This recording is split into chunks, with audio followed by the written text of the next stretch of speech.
Welcome back. I'm Tedward, and today, thanks to Bond Group in Waltham, Massachusetts, we're driving a real gem. This is a 1971 Mercedes-Benz 280SL with a 4-speed manual transmission. They sold them in 4-speed autos, 4-speed manuals, and then the coveted 5-speed ZF. We've driven the ZF in the 250SL, one of my favorite cars, but one of the things that the 250 lacks is the torque of this inline 6. This 2.8-liter inline 6, naturally aspirated of course, is fuel injected and makes 168 horsepower and about 180 pound-feet of torque. That's not huge by today's standards, but this is not a very heavy vehicle, and it goes a long way in making this incredibly driver-friendly because you don't need to get the revs way up. But make no mistake, just because this is the torque-laden version of the W113 doesn't mean it's lazy. This is a really snappy, quick revving, and quick to lose revs kind of engine, and I am so thrilled to share the driving experience with you today. Now, this had big shoes to fill. We're talking about filling the W198 shoes, the 300SL Gullwing. Obviously, that's a very expensive and ridiculous car to compare to this, but it does hold the SL moniker. Super light. Now, the SL went from being a sports car to more of a grand touring car, and that's what we get here. This is a lovely mixture of sporty and grand touring, however. This is a single owner car. Sorry, I'm playing car salesman right now, but it shows because it's gorgeous inside. Look at this interior. It has 47,000 original miles, and man, does this thing look like it has been cared for. These are also colloquially called the Pagoda because of the beautiful hardtop that you can put on top of this, but we also have a soft top back here. In the rear, this is where I think these are one of the most beautiful Mercedes ever built. This retains all of the beautiful architecture and design of the old school SLs, and it doesn't just cheap out. There's chrome where it needs to be, there's paint where it needs to be, and there's leather where it needs to be. In fact, look at this interior. The paint on this dashboard fits perfectly. It's not over the top, it's not ridiculous, gorgeous gauges, and this is where when you get into the later 70s and 80s, things start to look a little less elegant. Here, it's perfect. My favorite view is over this hump looking down at that stick shift in the center. It looks fantastic. So, reasonable trunk space. We'll put our plate on because we want to be legal. A big old full-size spare, and fuel filler right here. And before we get going, let's take a look under the hood.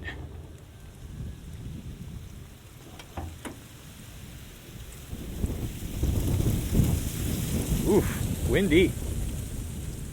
To get the extra power and torque out of this platform, they bored it out. It's an iron block, pretty darn robust and beautiful. And we love an inline 6 because first, they sound fantastic. Second, they're smooth. This is one of the reasons why I love Jaguar E-Types, because they have incredibly smooth power delivery. Everything is balanced properly. Very little in the way of vibration. It wants to run. You're not fighting against nature. Gluing us to the road today is a 185 section tire on a 14-inch wheel with these beautiful paint-matched hubcaps. These aren't going to be outrageously grippy tires, so don't expect us to huck this into some corners. Today we're doing some proper motoring. We've got 4-wheel disc brakes, so she should stop nicely. Let's get it started and go for a drive. Keys in hand. Classic Mercedes sounds. Starts right up, and there we've got our not so bouncy tachometer, actually. That's what we like to see. All right, we're gonna put our belt on. This is a funky kind of belt because these are not just clip in place. These are actually a little sketchier, if I'm being honest, but this is how they work. You've got this section, which has a hook. You've got this section, which has a receiver, and pop this guy in here and tighten here. There we go. Pretty simple. Our handbrake is over here in the center on the right. Pop that down into first, and away we go.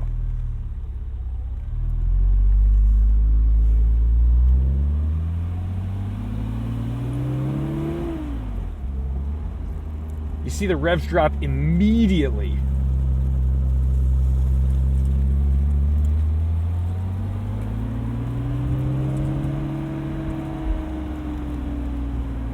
incredibly smooth.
First things first, whatever the upcharge is, whatever the increase in price is between the automatic and the manual is worth every penny.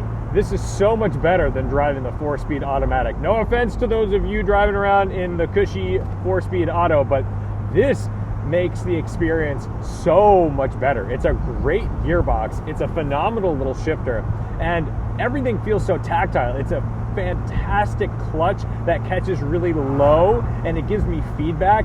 Nothing in this car is vague.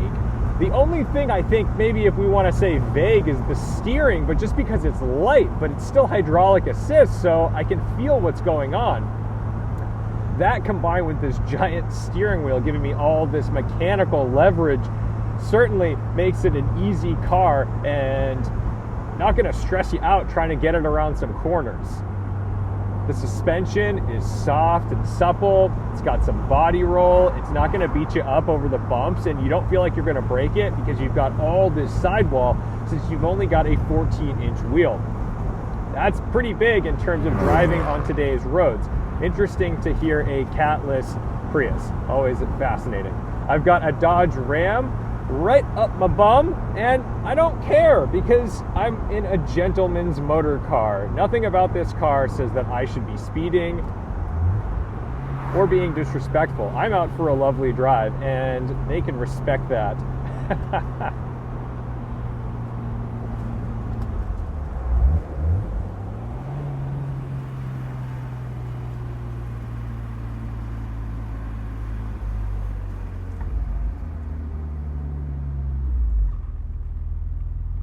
Slips right into first gear.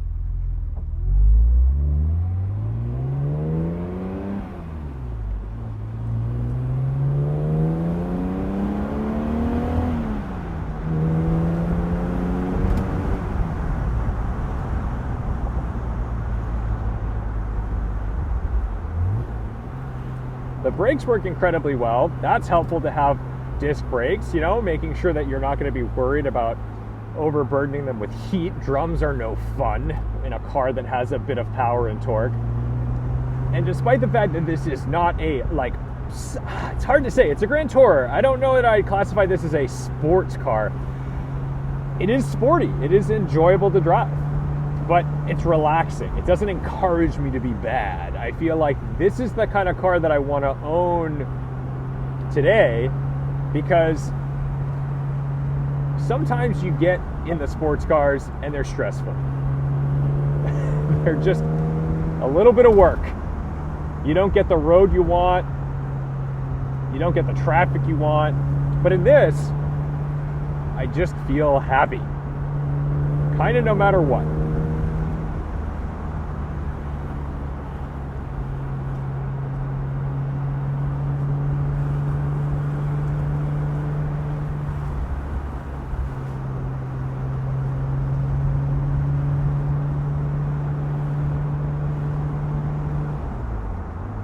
One thing that I've learned over the years of doing this job is you drive a bunch of different cars in a bunch of different conditions, and I've driven SLs that are in rough shape.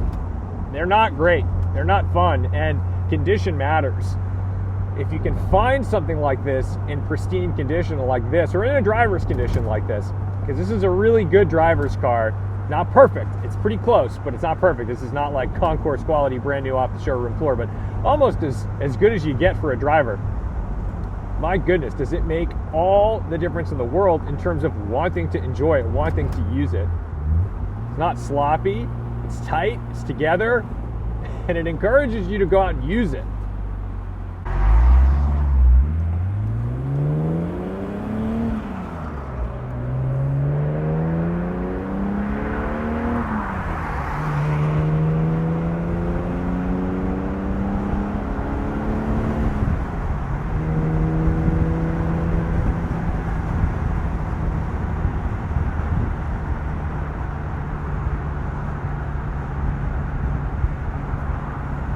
And on the highway, I think you can see where that 5-speed might come in handy. I assume that has a taller overdrive, not positive. But, you know, at 60 miles an hour, we were hitting 3,000 RPM. So if you're trying to drive this at 75, 80, you're going to be turning some revs.